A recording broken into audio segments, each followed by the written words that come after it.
Breaking news. నాగబాబుకు మంత్రి అవకాశాలు మరింత ఆలస్యమయ్యేలా కనిపిస్తున్నాయి. ఎమ్మెల్సీగా ఎంపికైతేనే మంత్రిగా అవకాశం ఇస్తామని తమ్ముడు పవన్ కళ్యాణ్ క్లారిటీ ఇచ్చారు. నాగబాబుకు మంత్రి పదవిపై డిప్యూటీ సీఎం పవన్ కళ్యాణ్ స్పందించారు. నాగబాబు 2 సార్లు ఎంపీ స్థానం వదులుకున్నారన్నారు. మనతో ఉంటూ అండగా నిలిచిన వారికే ఛాన్స్ ఇవ్వాలని డిప్యూటీ సీఎం అన్నారు. తానెక్కడా కులం చూడటం లేదని చెప్పుకొచ్చారు.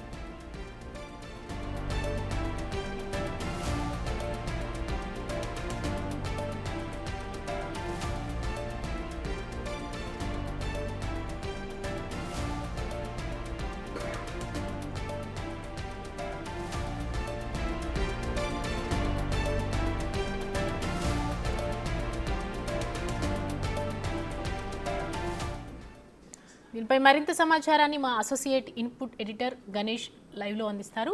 గణేష్, చెప్పండి. సౌమ్య, ఇప్పటివరకు పవన్ కళ్యాణ్ డిప్యూటీ సీఎంగా బాధ్యతలు తీసుకున్న తర్వాత ఏ రోజు కూడా మీడియా సమావేశాన్ని నిర్వహించలేదు. ఆయన చిట్ చాట్ నిర్వహించలేదు. ఆయనే స్వయంగా ఈ విషయాన్ని ప్రస్తావించారు. ఎందుకంటే ఎన్నికలకు ముందు తాను దానికి సంబంధించి ఏదైతే ఒక మీడియాతో మాట్లాడానో, మీడియా సమావేశాలు నిర్వహించానో, తన బాధ్యతలు తీసుకున్న తర్వాత మీడియా సమావేశంలో ఎక్కడా మాట్లాడలేకపోయాను. ఇప్పుడు చిట్చాట్లో మాట్లాడుతున్న అంశాన్ని ఆయన ప్రస్తావించారు. ఇందులో మనం కీలకంగా దాదాపుగా 2 గంటలకు పైగా ఆయన మీడియాతో ఈ చిట్చాట్ చేశారు. అనేక అంశాలను ప్రస్తావించారు.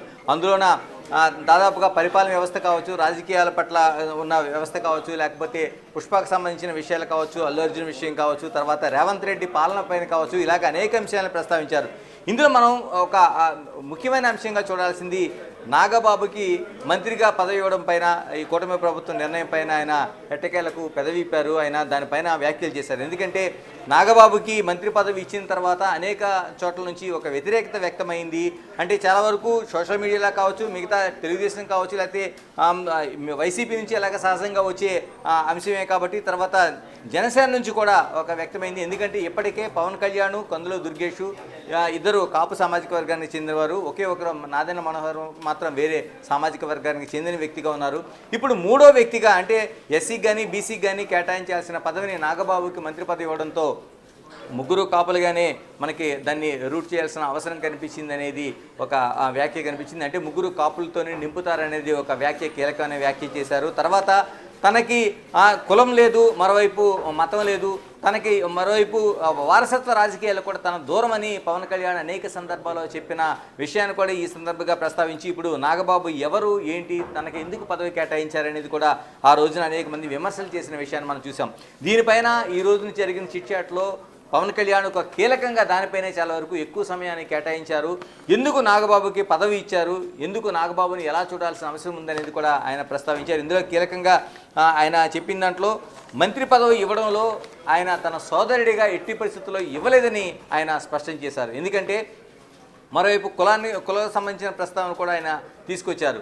అంటే కాపు సామాజిక వర్గం అనేది అంతకుముందు ఎన్నికల్లో పనిచేసినప్పుడు నాకు ఎక్కడా కూడా సహకరించలేదు, తనకు ఓట్లు వేయలేదని కూడా ఈ సందర్భంగా ప్రస్తావిస్తూ, అంటే రాజకీయాల పట్ల ఏ విధంగా ఉండాలి అంటే ఆ రోజున తనకి సహకరించలేదు కదా అని ఆ తర్వాత జరిగిన ఎన్నికల్లో కూడా తనకు ఇచ్చిన సహకారానికి అంటే ఒక కులం అనేది తనకు సహకరించకపోయినా తాను దానికి ఇవ్వాల్సిన ప్రాధాన్యత ఇస్తానే తప్ప కేవలం తన వర్గమనో, తన పుట్టిన కులమనో, లేకపోతే తన సోదరుడనో కూడా నాగబాబుకి పదవి కేటాయించలేదనేది స్పష్టం చేశారు. దీంతోపాటు ఆయన ఎమ్మెల్సీగా గెలిచిన తర్వాత మాత్రమే మంత్రి పదవి తీసుకుంటారని ఆయన స్పష్టం చేశారు. ఎందుకంటే చాలా వరకు మంత్రి పదవి కేటాయించిన తర్వాత అనేక మందిని మనం చూసాం. అంటే దానికి ముందుగా 6 నెలల్లో ఎన్నికలు జరపాల్సి ఉంటుంది కాబట్టి ముందుగా పదవి బాధ్యతలు తీసుకున్న తర్వాత ఆ తర్వాత ఎమ్మెల్సీగా ఎన్నికే అవకాశం కావచ్చు, లేకపోతే ఎక్కడైనా ఖాళీ అయిన ప్రదేశం నుంచి ఒక ఎమ్మెల్యేగా పోటీ చేసి ఆ స్థానంలో గెలవడం కావచ్చు. మనకి చట్టబద్ధత అనేది అంటే మన కాన్స్టిట్యూషన్ ఇచ్చిన హక్కుగా దాన్ని తీసుకొని రాజ్యాంగబద్ధంగా అలాంటి పదవి తీసుకున్న తర్వాత ఎన్నికల్లో పోటీ చేసిన సందర్భాలు అనేకం కనిపిస్తాయి. కానీ నాగబాబు విషయంలో ఎమ్మెల్సీగా బాధ్యతలు తీసుకున్న తర్వాత మాత్రమే ఆయన మంత్రి పదవి తీసుకుంటారని పవన్ కళ్యాణ్ స్పష్టం చేశారు. ఎందుకంటే దానికి విరుద్ధంగా వెళ్లాల్సిన అవసరం లేదని ఆయన చెప్తూ వచ్చారు. దీనికి తోడు కులాన్ని తను ఏదైతే ప్రోత్సహిస్తానని చెప్తున్నారో ఎట్టి పరిస్థితుల్లో కాదు, తనకి కందులు దుర్గేష్ ఏ కులమో కూడా తనకి ఇప్పటివరకు తెలియదని చేసిన వ్యాఖ్య అయితే ఇప్పుడు చర్చనీయాంశంగా మారుతుంది. ఎందుకంటే కందులు దుర్గేష్ కాపు సామాజిక వర్గానికి చెందిన వ్యక్తిగా ఉన్నారు. ఆయన రాజమండ్రి రూరల్ నుంచి పోటీ చేయాల్సిన అవసరం ఉన్న తర్వాత వెస్ట్ కూడా నిడదవోలుకి వెళ్ళి ఆయన పోటీ చేశారు. ఆ రోజున జరిగిన సామాజిక వర్గ అంచనాలు కావచ్చు, ఇవన్నీ జరిగిన తర్వాత పవన్ కళ్యాణ్ ఈ రోజున చేసిన వ్యాఖ్య ఒక కీలకంగానే మనం చూడాలి. ఎందుకంటే ఏదైతే కందులు దుర్గేష్ ఏ సామాజిక వర్గం తనకు తెలియదని చెప్పారు. మరోవైపు నాదెండ్ల మనోహరు ఏదైతే ఒక సామాజిక వర్గం ఉందో ఆయన కమ్మ సామాజిక వర్గమైనా ఆ ప్లేస్లో సీటు కేటాయించాల్సి వస్తే తాను ఎస్సీ ఎస్టీ బీసీ ఎవరికైనా కేటాయించి ఉండేవాడిని ఆయన చెప్పారు. అంటే ఈ అంశాలన్నీ చెప్పడం ద్వారా తన కులాన్ని ఎట్టి పరిస్థితుల్లో ప్రోత్సహించాలనే అంశాన్ని అయితే పవన్ కళ్యాణ్ చెప్తూ వచ్చారు. మరోవైపు తన సోదరుడిగా ఆయనకి మంత్రి పదవి దక్కుతుందనే అంశాన్ని కూడా ఆయన ఏదైతే ఆ రోజు విమర్శలు వచ్చినాయో మంత్రి పదవి ప్రకటన వచ్చినప్పుడు దాన్ని కూడా ప్రస్తావించారు. జనసేన పార్టీకి జనరల్ సెక్రటరీగా తనతో పాటు కీలకంగా ప్రయాణం చేసిన వారిలో తన సోదరుడు నాగబాబు ఉన్నారు. తన సోదరుడే కాకుండా ఆ ప్లేస్లో ఎవరున్నా సరే తాను ఈ రోజున అలాంటి పట్టం కట్టేవాడిని, ఆ మంత్రి పదవి ఇచ్చేవాడిని అని చెప్పారు. ఎందుకంటే పార్టీ కోసం పోటీ చేయడం కాదు, పార్టీ కోసం అహర్నిశలో పనిచేసిన వ్యక్తులకి తాను ఎప్పుడు గుర్తింపునిస్తాను, అలాంటి వ్యక్తుల్లో నాగబాబుని చూశాను తప్ప తన సోదరుడిగా చూడలేదనేది పవన్ కళ్యాణ్ చెప్పిన మాటలు. దీంతోపాటు 2 సార్లు రాజ్యసభను వదులుకున్న అంశాన్ని కూడా ఆయన ప్రస్తావించారు. ఎందుకంటే ఎంపీగా ఆయన గతంలోన పోటీ చేసినప్పుడు నర్సాపూర్ నుంచి పోటీ చేశారు. నర్సాపూర్లో పోటీ చేసి 2019 ఎన్నికల్లో ఆయన కేవలం 2.5 లక్షల ఓట్లు మాత్రం వచ్చి ఓటమి పాలయ్యారు.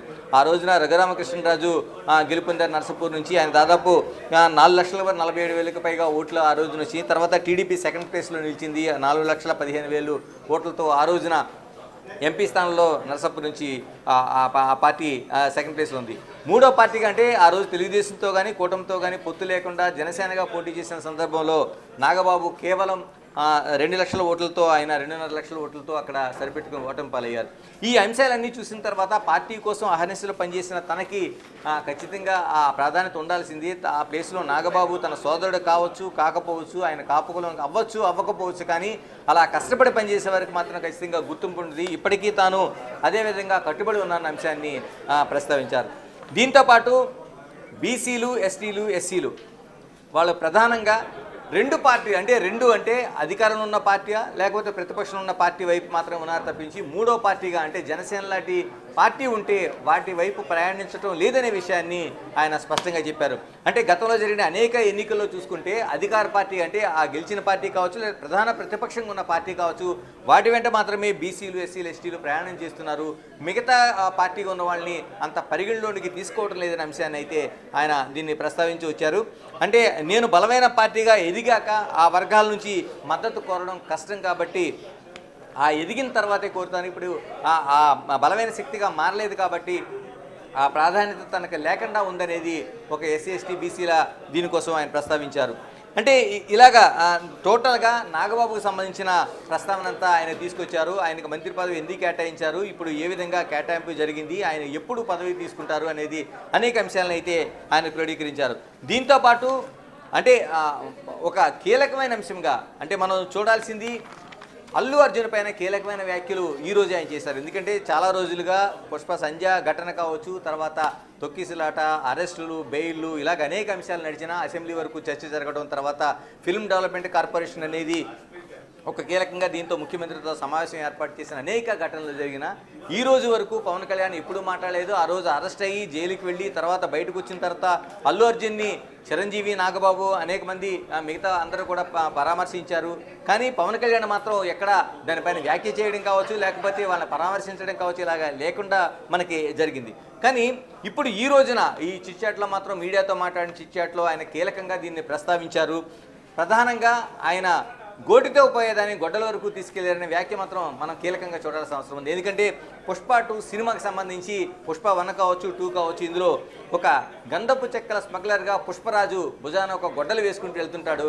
ఆ గొడ్డలితో దాన్ని చాలా సెటరికల్గా ఆయన ఆ గొడ్డలి అనేది దాన్ని కంపారిటివ్ చేస్తూ గోటితో పోయేదానికి గొడ్డల వరకు వెళ్ళడం అంటే నిజంగానే సంధ్యా థియేటర్లో జరిగిన ఆ రోజు తొక్కిసలాట ఘటన దగ్గర నుంచి ఈరోజు అసెంబ్లీలో చర్చ తర్వాత ఇవన్నిటిని చూసుకున్న తర్వాత ఆ రోజున ఘటన జరిగింది, రేవతి అనే మహిళ మరణించింది, శ్రీతేజ్ అన్న ఆయన ఆసుపత్రిలో ఉన్నాడనే విషయం పోలీసులు చెప్పిన వెంటనే బయటికి రావాల్సిన అంశం ఉంది అనేది ఆయన చెప్పకనే చెప్పారు. తర్వాత ఆ బెయిల్ అంత హడావిడిగా తీసుకుని వెళ్లాల్సిన అవసరం లేదని చెప్పారు.